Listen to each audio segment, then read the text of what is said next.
Srimad Bhagavatam. Now what we had done was Canto 1 chapter 15 we had completed till verse 37. Now up to that verse we understood that Sri Krishna has left for his heavenly abode. And Arjuna has given a very clear understanding to all his brothers that he is not there anymore. Also, his first parents, like you can say, Gandhari and Dhritarashtra, they have also left. So the whole scene is at a point where people are seeing the futility of life and they are all leaving and going. Yudhisthir also has understood that the advent of Kali Yuga has happened, because after the death of Sri Krishna, Kali Yuga started. And when Kali Yuga has begun, it was understood by him that this is not the right place for him to be. And he was already an old person along with his brothers. So he has to take the irrevocable step of giving up his entire body, etc. Now, when we speak like that, there are the 4 ashramas as we know. One is the childhood. Second one is the grahastha, when you are into householder as we call it. The third one is the vanaprastha, which means you are supposed to start giving up your things. And then the last one that is there, which is called Sanyas ashram. These are approximately 4 stages of your life. In the first stage, your job is to study and become good in the subjects and your whatever subjects that you want to take up in your career. The second one is your career and your material worldly objectives. Material worldly objectives are something like you have to take up a job, you may have to do your business, and you have to travel, you have to do so many things. Then you may have to get married, settle down, build a house, or do whatever that is necessary. And on top of it, your job is to have children, have a family, gather money, provide for everybody in the home, and take care of the family. This is basically what a householder's duties and jobs are. He hardly finds time for God at that time. Please understand, most of the people are so engrossed in their material world that there is no time for even thinking of God and other spiritual matters. This is to be understood. And we have to accept it, because in today's day and age, work itself is like that. See, in olden times, people may not have had to travel so much for work, but today people have to travel. After the pandemic, things have changed quite a lot, hasn't it? And then people are not only involved in physically, but even mental strength has to be used, because we are most of the people are lost in their phones and their computers. So electronic devices, got it? And so they have to start using their brains and get involved. And there is no giving up on that, because that keeps a person busy. You know how social media is today, isn't it? I don't have to tell you. It keeps you busy. And then the time comes, by the time you are some 40 or so, you have started realizing that, oh my God, now right around the corner is my retirement. I got to do something about it. I have to build up my retirement, that small thing that you have a nest. So you are busy with that. Most of the people, you will find that they are creating plans for retirement. They will do investments. They will try to put money aside. They will build houses and they think that, okay, I will give this on rent. Something or the other they are doing, isn't it? And then retirement comes in. when retirement comes in, you are supposed to start giving up on your physical, mental, other activities which you were so much engrossed in. So what are you supposed to do? Well, because you have nothing else to do, in olden times, people would take the name of God. God, bhajans, kirtans, those kind of things. Today's day and age, it's a different issue. Today it is Netflix, Hulu, all those things. Playing games. They're lost in cricket, football, all kinds of games on the television, serials. See, the old timers are not supposed to be doing all these things, but they are so engrossed in this kind of activities. It is called the Vanaprastha. It is giving up on these kind of activities that is important. These are called attachments. If you are going to sit in front of a television the whole day, if you are going to be lost in your phone the whole day, if you are going to be watching a cricket match or a football match or some kind of a political drama unfolding or some kind of a drama or something like that going on television, what is it that you have learnt? You are not giving up on your life. On the contrary, you are getting back into something different. But in our scriptures, it is mentioned that we have to do vanaprastha. Today there are no jungles around, so we can't go to some jungle and sit over there. You can't do meditation and all those kind of things. But we can definitely do something else, isn't it? Start detachment. You have to start your detachment from your society and the world around you. Which means you may have children, you may have grandchildren. Don't get so much involved in them. Don't get lost in their material world. Don't become a nanny or a servant to your grandchildren. The scriptures are telling you that you have to start vanaprastha. Yes, give them knowledge, no doubt about it. Give them some good advice. But your job is to get lost in the spiritual world. Because please remember, you have got this life to lead. Very soon you are going to be ending your life.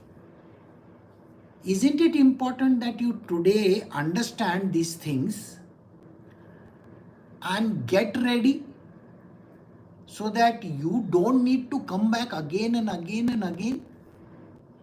So we have to get out of this cycle of rebirths. We have rebirth cycles. What guarantee is there that you are going to come back as a human being? There is no guarantee. You may come back as a rat for all you know. How do you know? There is no way of knowing, isn't it? You can come back as anything. An animate or an inanimate object. Then what happens? Your cycle continues. So this is a time when you got to stop and think and, advance yourself on the spiritual front. Get out of this circle of life and death. That is why vanaprastha. And then the last cycle that is there. What is the last cycle? The last cycle is Sanyas Ashram. So when we are doing Srimad Bhagavatam, Canto 1, Chapter 15,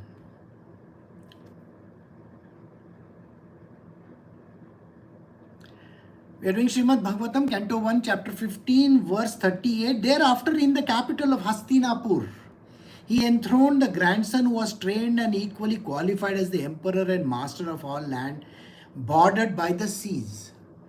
So here, Yudhisthir has to give up his kingdom, abdicate his throne. He is a Maharaj.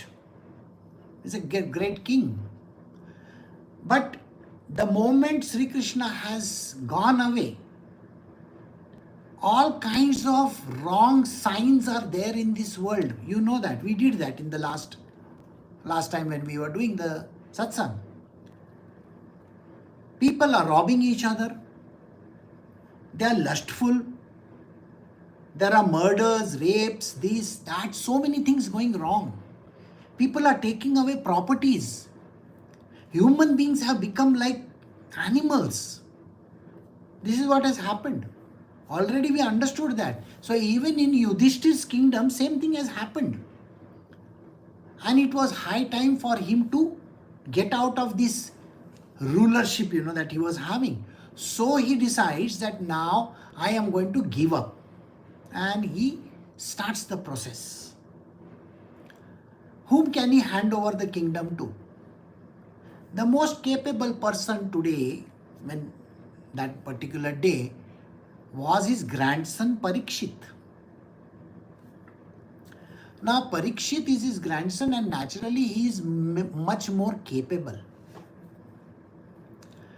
Now capability in olden times came from a lot of training. There were 2-3 types of training that were given. One was the Gurukul system where he was trained under great gurus. It is believed that Kripacharya continued his training. Kripacharya is alive, I'm sure you know that. He is an eternal being. He doesn't die. So under his tutelage, and there are some great masters, he has learned the Gurukul system,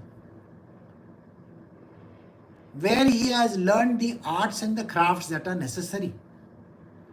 And then after he has come back to the kingdom, he is getting hands-on training from Yudhisthir, Arjun, and every other person over there. So he has got ready for taking charge. In our world also, we actually don't prepare children for taking over anything. Because we ourselves are poor people. First and foremost, we don't have any kingdom to give anybody. Do you have a kingdom to give? You are having some flat or some house somewhere, some little money in the bank, and that is all you are thinking of. So today's day and age, where is the question of having a kingdom or giving them a legacy? Only some great industrialist or somebody like that, the Fortune 500 people who are there, they may say, okay, I am preparing my son or my daughter for this. Remember when Ratan Tata died, there was a succession, right? Similarly, you will find that there are others also who created succession. When Ambani died, he had 2 sons, right? Dhirubhai Ambani had 2 sons. So he had created a succession plan. Now in your life, what is the succession plan? First and foremost, you don't even know anything. You yourself have educated in some current system of education.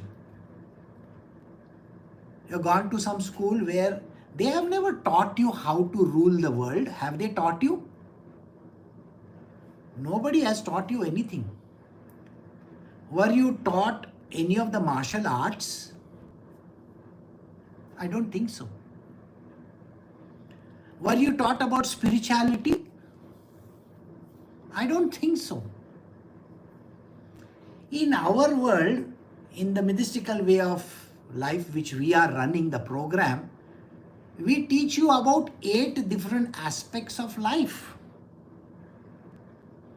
From physical, mental, everything, right up to spiritual. Why? You have to be a well-rounded person, isn't it? If you are not a well-rounded person, how are you going to rule anything? Common sense will tell you that if you do not understand a word of how to manage people, companies, raise funding, so many things are there. Today, at age of some 30, 40 and 50, people are still wondering, what am I supposed to do? What am I supposed to do? See, this is where the problem starts. You are not trained in the way how to face life. Nobody has trained you there.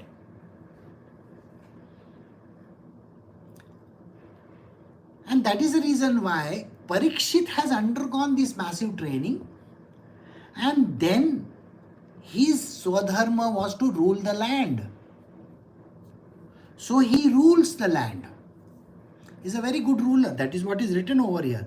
He was trained and equally qualified. Do you see those words there? I hope you get the point. You have to be trained first. Training is nearly anywhere between 14 to 20 years. You have to get hands-on training. Physically, mentally, otherwise also. Through books, through the guru, and through the practical training. Everything has to be given. So let us say, you might have studied like this.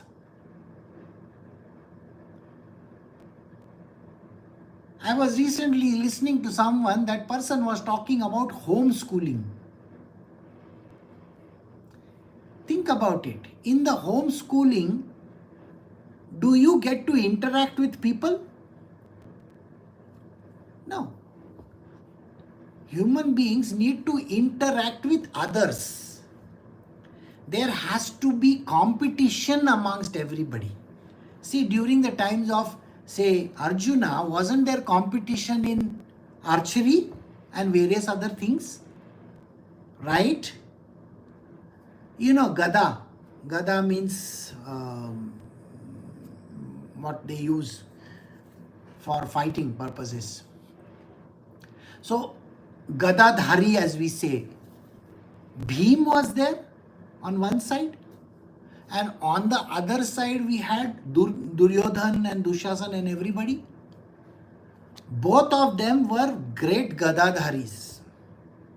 You got to have your match. So, do you think your children are qualified? Have your children learnt even how to fight? No. It's a very silly thing. But in today's day and age, what has happened is that we do not train our children like that. So we need to give them training. They should know about all the arts and the crafts also.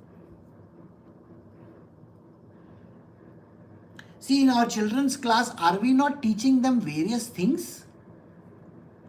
We are teaching them about environment. We are teaching them about the deep sea thing. If you want to take up a career in deep sea, what are you supposed to do? How are you supposed to learn? Where are you going to get the information?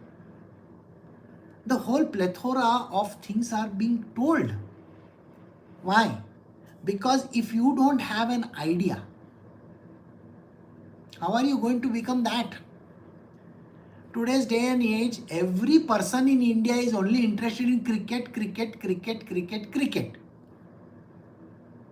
Tomorrow there is going to be a war. What cricket are you talking about? What football games are you talking about? So you're going to play cricket with the enemy? Sir, you don't even know how to take care of yourself. You don't know how to earn money also. You don't know what are investments. You don't know any other thing about this world. If I ask you people, do you know where pulao is? Oh, pulao. Pulao means that food that you eat, no? Biryani and pulao. No. I am asking you, where is the island of Pulao? I don't know, Guruji, I don't know. Why? Because of this knowledge being less in you. You wouldn't even know. I hope you get that point. We got to know. So he has to know everything. And he has to be equally qualified. Qualification is important. You see, there is a Dalai Lama in India. Now, when the previous Dalai Lama passed away, they were searching for this Dalai Lama. He must have been 6 or 8 years old or something like that. He was a village boy somewhere. So he was brought, to Lhasa. or whichever place that is. And there he had to undergo massive training. How many gurus he had to go through, do you know? Tremendous amount. Actually, I myself got trained with one of the gurus of Dalai Lama. I got initiated in that also. That person is a Rinpoche, a master, a traditional master. Now you got to get training from all this. Then only you become great. So all this has to be done. It's like today you are floundering because you don't know what to do with your life. You know what you are doing, no? Going to work, coming back. Going to work, coming back. Going to work, coming back. What is your life all about? Just stand back and see for yourself what kind of a life you are leading. You will be ashamed of yourself because you have not achieved anything in your life. Can you write a book on yourself, what you have achieved? It won't even have a preface. It won't even have a table of content. You know the reason why? Because there is nothing to write about. There should be like a big encyclopedia to write about, isn't it? If you are going to go to work, if you are going to the gym, if you are doing exercise, if you are doing, eating, drinking, sleeping, driving, this, that, what are you doing? There is nothing in this world you have achieved, believe me. You have to become like Maharaj Yudhisthir, or you have to become like his grandson. Because of his grandson, today we are having the Srimad Bhagavatam in front of us. Can you imagine that? Now, because of you, what are we going to have? Ask yourself, if you have to write a story, what are you going to have? 2 papers in front of you. You know what? One is your face napkin, those pulls that you have, because you are going to cry with it, one, and the second one is to wipe your ass. That is the only 2 types of paper you are going to carry in your life. What are you going to do with your life? Tell me. Aim to become big. Aim to become somebody great in this world. And don't keep on becoming an ordinary person. What are your parents? They are nobody, non-entities. Are they some entities, some great people? Are they some Nobel Prize winners? Or presidents or prime ministers? No, they are as ordinary. Nobody is going to even write on their grave anything. And their grave, even if you write, here lies Mr. So-and-so. After 5 years, that grave will be removed. And they will build one housing colony on top of it. We in India, we are very good at it. We love to build something or the other on top of everybody's grave. On your grave, you have to write something. And people have to remember you.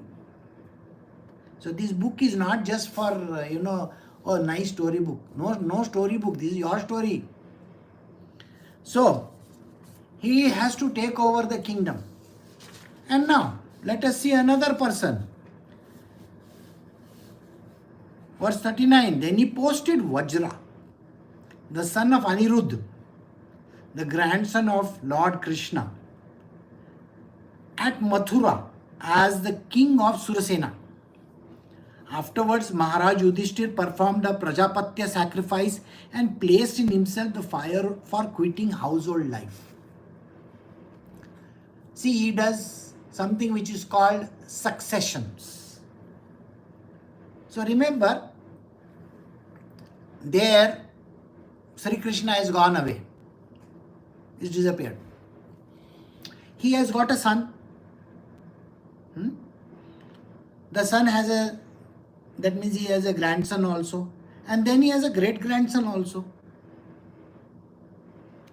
So now the great grandson is there.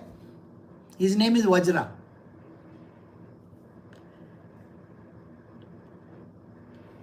He is the son of Anirudh.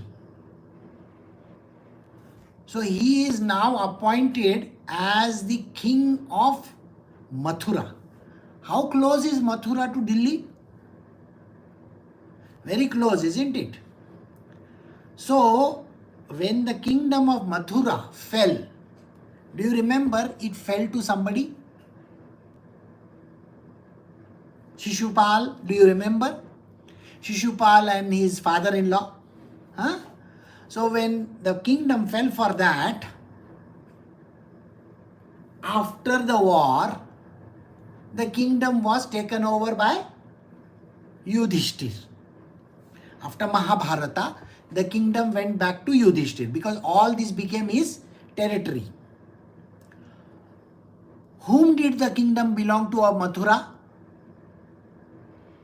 Sri Krishna's grandfather was there, if you remember, correct?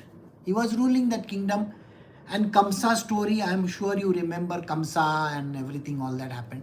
Now Kamsa was there, Sri Krishna killed him, and later on he was over there.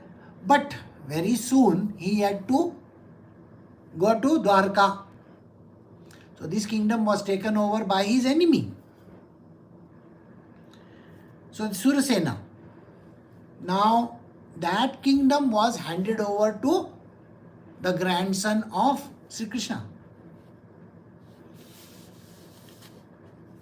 After doing that, Yudhishthir then decided that it is time for him to do a very big yagna. Now this yagna is called Prajapatdya. Now Prajapatdya yagna is done, the main god connected with it is Brahmaji.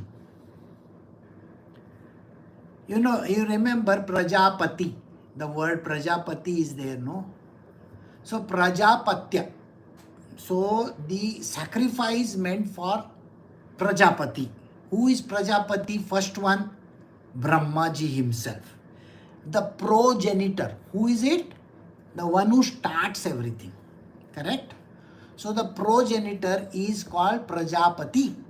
And the first progenitor is Brahmaji. He started this whole creation. Correct?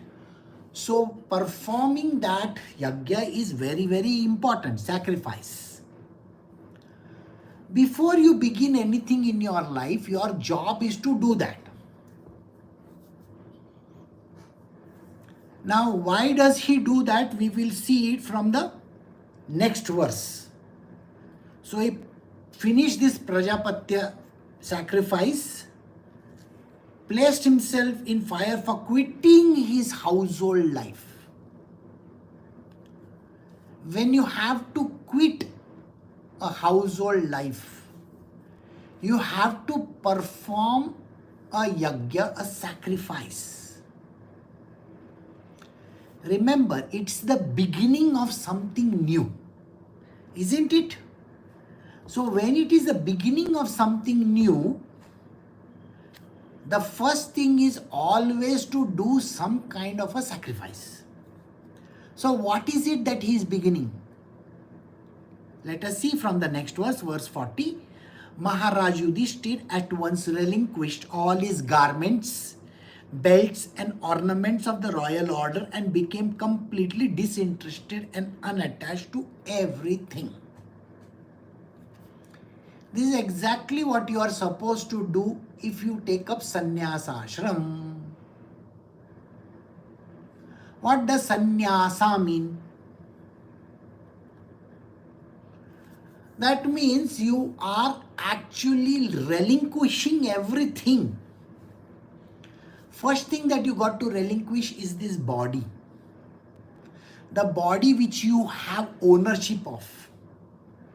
I am the son of so and so, I am the daughter of so and so, I have a wife, I have a children, I have mother, I have father, I am this, I am that. That is the first thing you got to relinquish.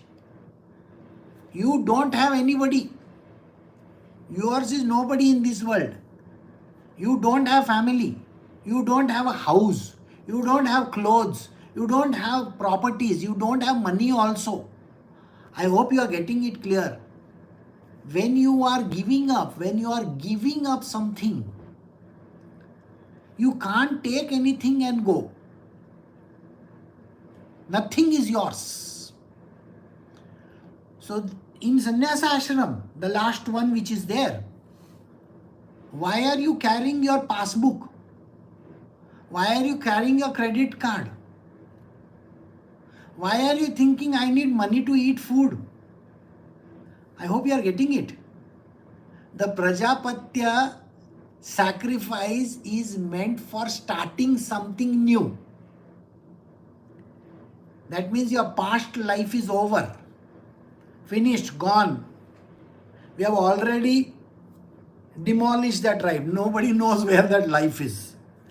Now what happens? Now you are taking up a new life. Even if you were to become a sannyasi, see today when you join some ashrams or when you are taking diksha from a guru, especially if you want to become a Swamiji, sannyasi, then you have to give up everything of yours. Which means you have to give up your hair as well. Shave the whole head. Because that also doesn't belong to you. You have to remove the clothes which you are wearing. You can't wear those clothes. You can't have anything as an ownership from the past. Oh, this belongs to me, that belongs to me. No, nothing like that. These things don't belong to you at all after that. So you don't have a wife, you don't have a husband. If it is a woman, she doesn't have a husband. If you are a say wife, you don't have a husband. If you are a husband, you don't have a wife then. Then you don't have children also. Children, the previous fellow may be having. Not me. I am not. I am a new person today. So, everything has to be given up. And it's only when you give up, then you can perform this new life of yours. So giving up is also there. So far, nobody has ever approached me for sannyasa. Please remember this. Because I do not make sannyasis in my world. Okay?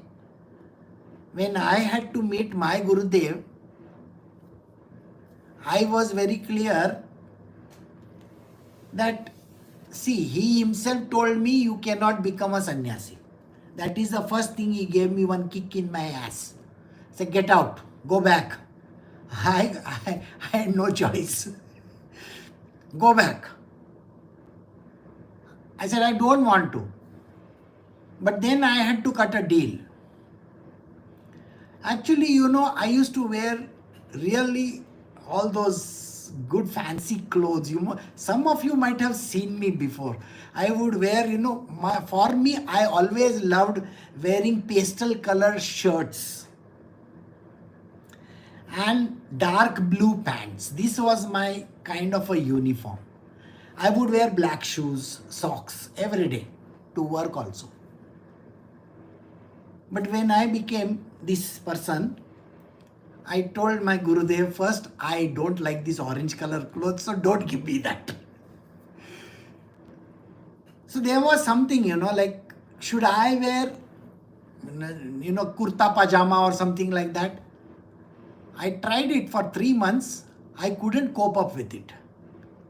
Because I thought of myself as a politician more than a human being. Crooked politicians, how they are. I used to get angry with everything. So I requested my Gurudev, can you give me simple dress? He said t-shirt and jeans. I am used to not washing my jeans for 6 months. That was my past, way back as a kid. Okay, so even if I have to wear t-shirt and jeans and go somewhere in the Himalayas, it's okay. So this was my request. Then I asked him, I want to go away from the family. He says, no. When the time is right, you will go. It took me 15 years. 1-5. Then I had to leave my family. Then I have to go. So, last 10 years, I am like this. No ownership of anything. No idea who that old man was, earlier fellow. This is also old man, but I am a young person. So like that you have to give up. And I only wear white color t-shirts and jeans. That is all. Nothing beyond that. So anytime you have to meet me, I will be dressed like that. The big problem comes when I have to enter some temple. Sometimes they have to tell me you have to wear this lungi or something like that, and there I have to wear. So I will take a little one from there and then wear it. Only for that 2 minutes or 5 minutes. Anyway, let us come back to our story. So Yudhisthir has to give up everything. So see, he has to relinquish all garments. I challenge you today. Can you relinquish your garments? No, you can't. You know what garments are? Garments are not, these are not the garments. The garment is the body. Important garment is the body. Body has its tendencies. Do you think you can give up on your tendencies? It is impossible. You see, you are going to get irritated with everything. You understand? So in my world, I wouldn't advise a man to get into this kind of a state till he has at least reached 50 years of age. Simply because every time he is only talking about money, money, money, money, money. Before that he is talking about only sex. Now he is talking about money. I want to retire properly. I want money in the bank. I should be, safe and sound. I should have a house. This is all he is talking about. So I tell them, okay, after 50, maybe you can think like that. For women also, it is around that age. Because till they do not cross their menopause, their brains are not even working properly. All wrong connections everywhere. You know what happened in Europe, just a few days back, 2 days ago. In Europe there was this solar flare and whole of Europe came to a standstill. The solar flare broke up all electrical equipments, means no connection anywhere. Okay? So especially in a woman who is reached that age of, peri and all that menopause, till that time, there are solar flares every month, every day also. So you can't blame them and you can't expect them to give up on their life. I went to one ashram, this is a very funny incident. I went to one ashram and there was this 24, 25-year-old woman. She was wearing white color clothes, white. And she had shaved her hair and all that, and she was a sannyasini. There were 200 people in that place where I was there.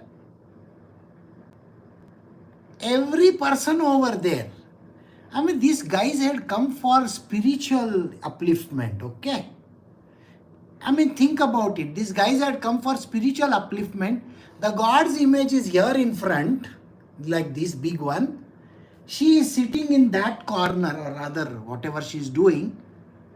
She's singing songs and doing some bhajans and all that. These 200, 300 people in front are literally, uncovering her. What kind of idiots were there? The fellow next to me who was standing, he is telling, she looks very hot, no? I said, Ma, she's your mother. She's your mother. She's taken sannyasa. But these people are so crazy, I tell you. I was ashamed to be in that crowd. Fortunately, the person who had called me over there was a very nice human being, and I understood his plight.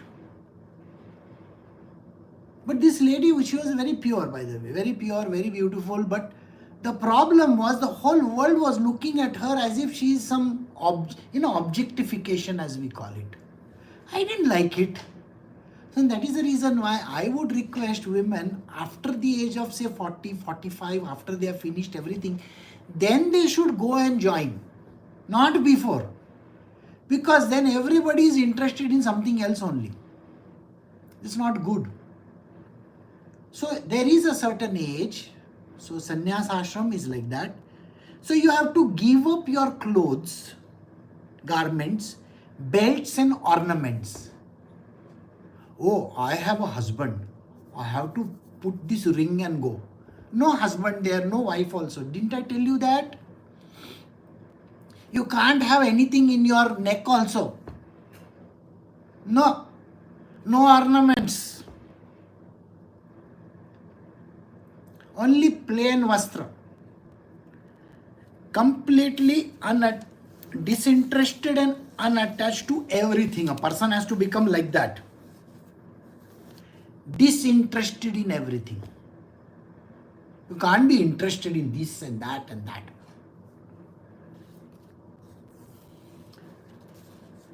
You have to become like this.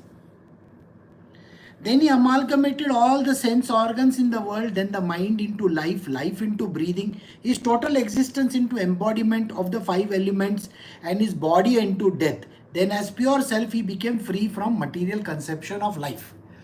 This doesn't mean that you have to commit suicide. Otherwise, you will think, what is he doing? No. Giving up your old life means giving up that identity of yours. He is no longer King Yudhisthir. He is an ordinary mortal now. A bhikari from the roadside. Got the answer or no? You are not having any kingdom to go to. You don't have fancy clothes to wear. You will find that in one of the verses, here he has to wear torn clothes and go. Yeah, the next one is there. He has to wear torn clothes and go. Are you willing to wear torn clothes? First you will think, somebody will throw stones at you. So now you can't wear those fancy clothes also. Torn clothes, holy clothes with lots of holes in it. You understand? So those kind of clothes you have to wear. First you have to give up this sense of I am the body, I am my senses, I am this, I am that. All this you have to give up. So how do you do it? You take your senses and put them in the mind. Merge them. You see, what happens in your normal life is your mind is going outwards, isn't it? It's going outwards. No, here the senses have to come inwards. The mind has to go still inwards towards the intellect. How do you do it? You have to do it by the breathing exercises, by meditation. These are the things. And then you mix finally into the 5 elements. You have come from 5 elements, remember this, okay? Earth, water, fire and all those are the elements. So your body has been created in that. So you have to do a reverse process, going backwards like this. You are no longer earth, you are no longer water, you are no longer air, nothing. You are none of those things. You are not a body, you are not the senses, you are not your eyes, ears, nose. Nothing is yours. All ownership gone. Material worldly ownership to already left. Here, physical ownership also gone. Give it up. After you give up this kind of a thing, then you don't have to think, where am I going to stay, what am I going to do, what am I going to eat, where is tomorrow's food going to come from, because you are not existing. You are invisible man. Are you there? No. You can join the Avengers gang if you want to. You are invisible today. Nobody is there. So even if somebody says something to you, should it hit you? Should it touch you? No. If they call you, what a naked fellow, he is roaming around like this, does not matter. He is talking about some body, not me. The Jains, Digambar Jains, they go around naked. They don't have body consciousness. If I tell a human being, be naked, oh, how can I do that? How can you do that? Nobody's asking anybody to become naked, okay? I'm not running a hospital over here. But think like this. Your body consciousness doesn't allow you to be naked. How can I? This is not good. This is not bad, like that. Then, wear these torn clothes. Do you think you will wear them? No. Ask a woman. She will say, this is tight over here. I can't wear this, This is touching over here, There is this, something is wrong with my size, My tailor is not stitched properly. Really? You are not supposed to have any consciousness in that. You may be, wearing the most dowdiest of the clothes. You know what dowdy clothes are, no? In Marathi, we call them buzgauna. I don't know Marathi. Most of you may not know. Buzgauna means what, Scarecrow. You know how scarecrow is dressed, no? Some old clothes will be put on him. All tones. So we have to become like that. Yudhisthir has to become like that. He has to give up his body consciousness and he has to go away. We'll do one more verse. Thus annihilating the gross body of 5 elements into the 3 qualitative modes of material nature, Sattva, Rajas and Tamas, he merged them into one nescience and then absorbed the next nescience into the self, Brahma, which is inexhaustible and in all circumstances. So you have to give up your body. Finally, we come to the 5, elements. The elements have to be merged into the self. Nescience, divine consciousness. You are supposed to become divine consciousness. Not become conscious of, I am giving up these things, What's going to happen, I don't know. No. Divine consciousness. Give up everything. After that, Maharaj Yudhisthir dressed himself in torn clothes, gave up eating of solid foods, voluntarily became dumb, and let his hair hang loose. All this combined to make him look like an urchin or a madman with no occupation. He did not depend on his brother for anything, and just like a deaf man, he heard nothing. I want to think of yourself in this position. First and foremost, try telling a person, shut up. Nobody wants to shut up. Everything there is something to talk about. No, you can't. Shh, silence. First you have to wear torn clothes. I told you, torn clothes are important. You can't wear fancy clothes. You can't go to the mall and buy some clothes. Now I am going for Sanyas. I want to buy lotions and potions and this and that. I have to take care of my hands, They have to be soft. No soft hands over there. No lotions, potions. No good clothes also. Then, you have to give up eating solid food. No solid food also, poor fellows. What? And no heating food also. You may have to go and maybe remove milk from the cow and then drink it. Oh my God. Brucellosis and all will be there all over the place. So think like that. You can't have the solid food, you have to have something liquid only. And then you have to look like an urchin or a madman. First, you can't, take a comb. No comb.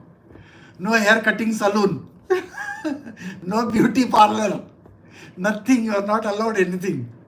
You just have to, all your hair like this, like a booth. You have to go like that. No combing your hair also. You gotta do like this. Think like that. Now imagine Yudhisthir going out like this. Just imagine tomorrow you have to go in, dreadlocks. No shaving, nothing. Think on those lines. You are not allowed to do any of those things because you are not the body. And voluntarily become dumb. You have to voluntarily become dumb. You can't speak. No sign language also. No.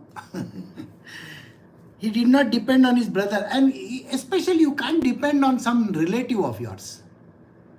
Nobody. And just like a deaf man, he heard nothing. Even if you hear also, you have not heard. Got it? That means nothing in this world is going to affect you.